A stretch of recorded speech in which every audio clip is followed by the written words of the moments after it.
Hi everybody, welcome back to the Hard Reset Info channel. Today I'm going to tell you how to change all the sound options in your Samsung smart monitor.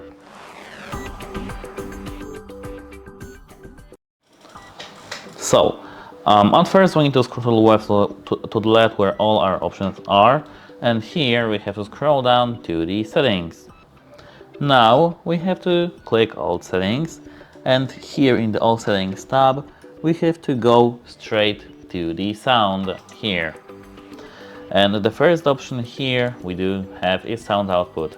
We can click that and connect to the Bluetooth speaker or connect the speaker itself using the aux cable into our monitor.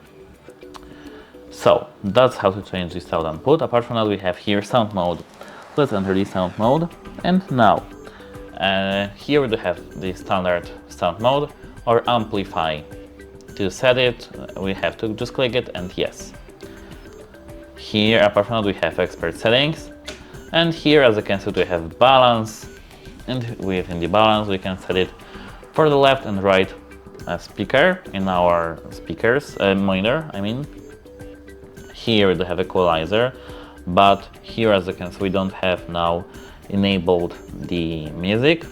Here we do have digital output audio format. Let's click it. We can set it either from auto to PCM or pass-through. Here we have auto volume level. We can enable that and then yes. And what it does, it's automatically hearing our environment and changing the volume level to our hearing. Here, as you can see, we have low sound feedback. We can click it and set it to low, medium or high. It's just as this sound, as you can see. Let me show you the high. Is this sound. And apart from that, here we do have, as you can see, reset sound, and we can reset all the settings of our sound. And that's it. Hope it helps you, and goodbye.